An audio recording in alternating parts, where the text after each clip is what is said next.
Fala, meu pessoal, tudo bem com vocês? Estamos com mais um conteúdo, mais uma notícia para vocês. E hoje estamos aqui com o canal 4x4, todos os inscritos ao canal deles. E o link do canal está aqui na descrição e no comentário fixado. E pessoal, para quem apoia o nosso canal aqui, já deixa o seu like, se inscreva no canal e ative o sininho de notificações para você receber todos os nossos vídeos aí na sua telinha. Pessoal, também é muito importante que você deixe seu comentário, a sua opinião, deixe um bom dia, uma boa tarde, um oi, que ajuda muito mesmo esse vídeo chegar para mais pessoas. Então já deixa aí o seu comentário antes de começar o vídeo e sem enrolações vamos reagir ao vídeo. Câmara dos Deputados que houve direcionamento no monitoramento de redes sociais durante as eleições de 2022 para pessoas ligadas à direita, chamada direita. Segundo ele, os pedidos partiam do ministro do Supremo Tribunal Federal, Alexandre de Moraes. O Talhaferro contou que perfis conservadores eram monitorados e que os pedidos de derrubada das contas nas redes sociais eram feitos em reuniões diretamente a representantes das plataformas. O Moraes queria sempre rapidez na derrubada e ele ameaçava tirar do ar toda a rede social ou todo o aplicativo de mensagens que não atendesse às suas determinações. O Talhaferro revelou que um ex-diretor de uma rede social, responsável por remover perfis de direita a mando do TSE, é atualmente secretário do ministro Fernando Haddad.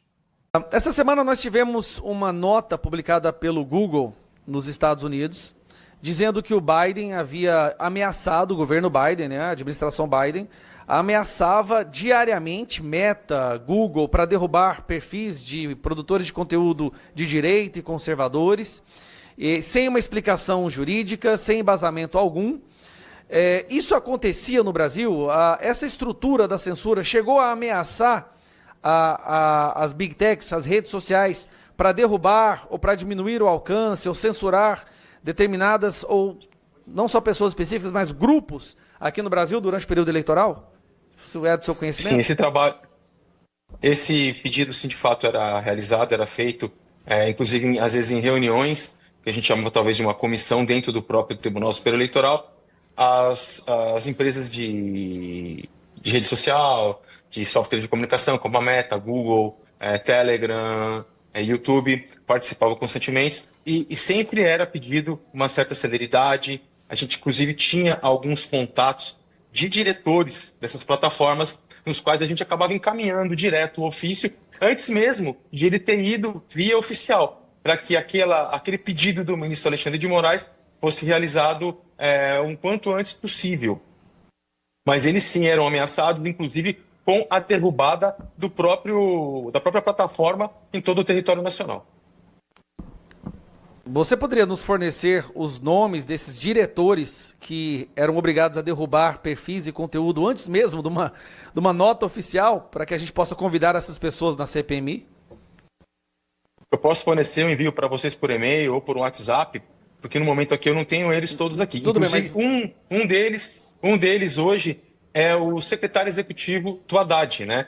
Que é qual é o nome dele mesmo? Me deu branco agora. É o secretário executivo do Haddad. Então, me dá um minuto aqui que eu já falo. Só para confirmar aqui, se eu entendi. Um diretor que participou dessa estrutura de censura para derrubar perfis de direita, depois da vitória do candidato deles, conseguiu um cargo no Ministério da Fazenda. Sim, é o Dário Durigan. Dário Durigan. Ah, engraçado, é o próximo nome que eu iria te perguntar. Dário Durigan, que agora está no Ministério da Fazenda, braço direito do Haddad, ajudou a censurar a direita no período da eleição. Super normal isso, pessoal. Super tranquilo. O Durigan, então, hoje é secretário executivo do Ministério da Fazenda, né? Número 2 do Ministério da Fazenda. Ele era diretor de políticas públicas do WhatsApp e participou, como disse o Talhaferro, dessas reuniões com assessores de Moraes, nas quais era exigida a derrubada imediata de conteúdos e de redes sociais, de perfis em redes sociais. E essas atitudes criminosas do Alexandre de Moraes têm um grande apoiador, né? o ministro do Supremo Tribunal Federal, Gilmar Mendes, se emocionou durante a cerimônia que marcou a despedida do Luiz Roberto Barroso da presidência da Corte. Ele destacou e elogiou o trabalho do Alexandre de Moraes, que foi alvo de sanções por violação dos direitos humanos. A brasileira passou incólume por mais essa prova de fogo. O Supremo, é sempre bom frisar, conduziu o processo que levou à condenação dos réus do núcleo crucial da intentona golpista com tranquilidade e de maneira absolutamente, é bom que se frise, regular, com o respeito ao devido processo legal, ao contraditório e à ampla defesa. O mesmo ocorreu e vem ocorrendo em relação a todos os demais réus. E aqui, os meus encômios ao papel singular, diria eu, sem exagero, acho, quase ou verdadeiramente heróico, desempenhado pelo ministro Alexandre de Moraes. Obrigado, ministro Gilmar.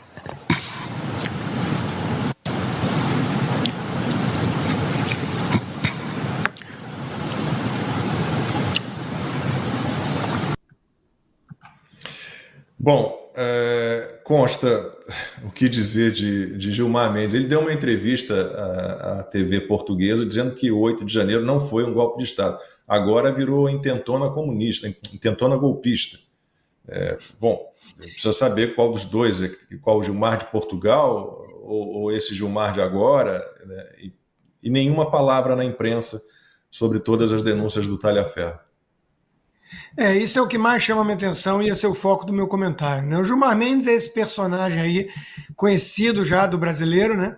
Ele chorou com um pouco mais de esforço performático ao falar do Zanin, exercendo sua advocacia para o cliente Lula, né?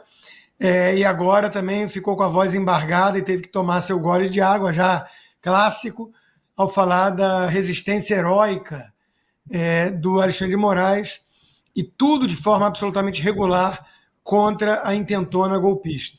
Né? É um ator, né? O mesmo ator que diz que somos todos admiradores do modelo chinês agora, ali no STF. Então, está adequado isso, né? Os comunistas sempre ensinaram que vale falar o que tiver que falar para avançar no projeto de poder. Soviético, comunistas em geral, né, sempre usaram a mentira como instrumento, sem nenhum pudor. Então, é nisso que se transformou Gilmar Mendes.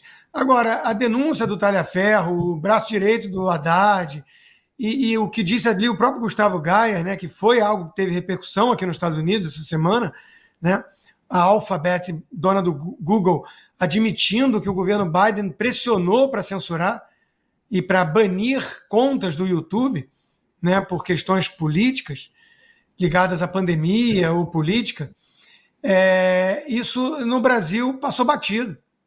No Brasil, a nossa velha imprensa, tão elogiada pelo Barroso, não tomou conhecimento disso. São denúncias gravíssimas. A gente sabe que tinha ali um gabinete paralelo, um verdadeiro gabinete do ódio, montado para perseguir conservadores, para ir atrás de gente como eu, que ficou 2 anos e meio sem a conta nas plataformas, por nada, sem denúncia formal, sem nada. Né? Então, cadê a regularidade nisso? Não existe. Era pura perseguição, assim como retirou a censura do nada também, sem nenhuma explicação melhor. Foi um pedido do meu advogado, acatado, mas não há uma explicação, nem para fazer a maldade, nem para retirá-la. A gente fica com a sensação clara de que são casos de licença, em que o tirano concede esse benefício, esse privilégio a quem ele deseja concedê-lo. E ele também pode tirar a hora que ele quiser, né? Porque não existe uma confiança, uma previsibilidade no império da lei, como funciona em democracias sólidas. Então, Lacombe, o Talhaferro vem sendo solenemente ignorado pela velha imprensa. E isso diz muito sobre o estado lamentável e de putrefação em que chegou o nosso jornalismo. Nosso jornalismo morreu no Brasil. Há raras e honrosas exceções, como a Revista Oeste, a Gazeta do Povo, né, que fazem jornalismo, mas, em essência, os grandes grupos de comunicação não querem saber da denúncia de alguém que estava lá dentro, montando, perseguindo, montando o esquema de destruição de reputações e banimento de contas de quem o Alexandre de Moraes encasquetasse, cismasse. E quando ele cisma, ele manda encontrar qualquer coisa, mesmo que tenha que usar a criatividade.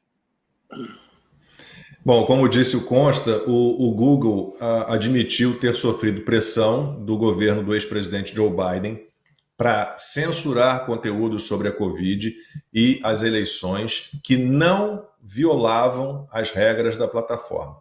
Em carta ao Comitê Judiciário da Câmara dos Estados Unidos, a empresa classificou essa interferência como inaceitável e errada. No mesmo documento, o Google anunciou que contas banidas do YouTube por discurso político podem ser restauradas. Segundo a empresa, trata-se de um projeto piloto que vai começar de forma limitada. Outras empresas, como Meta e X, já tinham relatado casos semelhantes. E aí eu vou juntar, então, a última pauta também com essa, e aí passo para a Ana e para o Gordon para fazerem os comentários, porque a caixa preta do 6 de janeiro nos Estados Unidos está sendo aberta também. O Trump revelou que agentes do FBI se infiltraram entre a multidão nos protestos de 6 de janeiro de 2021 para atuar como agitadores. Ele disse o seguinte: agentes do FBI estiveram no protesto de 6 de janeiro, provavelmente agindo como agitadores e insurrecionistas, mas certamente não como funcionários responsáveis pela aplicação da lei. O Trump também acusou o diretor do FBI na época, Christopher Wray, de mentir sobre a presença de agentes na multidão. O presidente Trump afirmou ainda que muitos americanos patriotas tiveram que pagar pelo seu amor pelo país, referindo-se aos condenados pelo ataque ao Capitólio.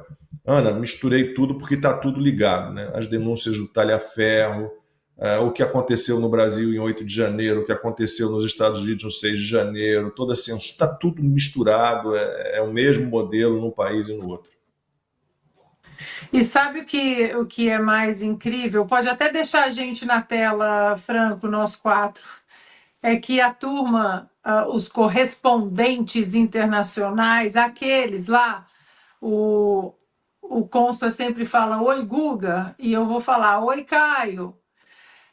Eles cansaram de falar que nós estávamos mentindo quando tudo isso aconteceu, mas cansaram de falar. E agora o Obamagate foi confirmado, a caixa preta do 6 de janeiro aberta, e está acontecendo exatamente o que nós falamos, há centenas de infiltrados ali, e por isso que nós tínhamos medo, muita gente nos criticou antes do 6 de janeiro, do 8 de janeiro no Brasil, porque nós que morávamos aqui, nós tínhamos medo exatamente, não nós temos uma bola de cristal, mas é porque a gente viu aqui que teve muita gente infiltrada e esse era o nosso receio. Como a gente sabe que aconteceu? Teve infiltrado, sim. Teve baderneiro no 6 de janeiro? Teve. Teve gente que foi lá, entrou, filmou e infelizmente foi presa de maneira errada. O próprio Clesão, que entrou no ônibus porque ele foi lá. Ele chegou depois da manifestação, depois da bagunça, chegou ali, foi tirar foto, bum, prenderam, entra no ônibus e ele tranquilamente disse: entro no ônibus tranquilamente, porque eu vou ser solto quando eu chegar ali. Infelizmente, perdeu a vida. E teve tudo quanto é gente ali, mas teve infiltrado, sim, no 8 de janeiro, porque nós vivemos isso aqui, nós presenciamos e nós estávamos fora daquela bolha do mainstream media, do consórcio americano, que ficou gritando insurreição, golpe, a mesma coisa, a mesma cartilha. Tem até um meme que Eu não sei se esse meme tem em inglês. Fala, meu pessoal, o que vocês acharam do vídeo até o momento? Deixe sua opinião aí nos comentários, que é muito importante pra gente saber qual é a sua opinião. E para ajudar esse vídeo, deixe um boa tarde, um oi, para ajudar a engajar esse vídeo. É muito importante esse comentário seu. Então deixe aí, muito importante também, pessoal, que você deixe o seu like, se inscreva no canal e ative o sininho para ser notificado de todos os nossos vídeos aí na sua telinha. E estamos aqui no Conexão Política, o site que traz a verdade ao povo. Agenda no Brasil. Trump avalia a primeira visita à América do Sul para se encontrar com Bolsonaro em Brasília. 15 intelectuais, considerações circulam em núcleos bolsonaristas, ganham força em publicações de aliados, enquanto Lula ensaia a aproximação com Trump após breve diálogo na ONU.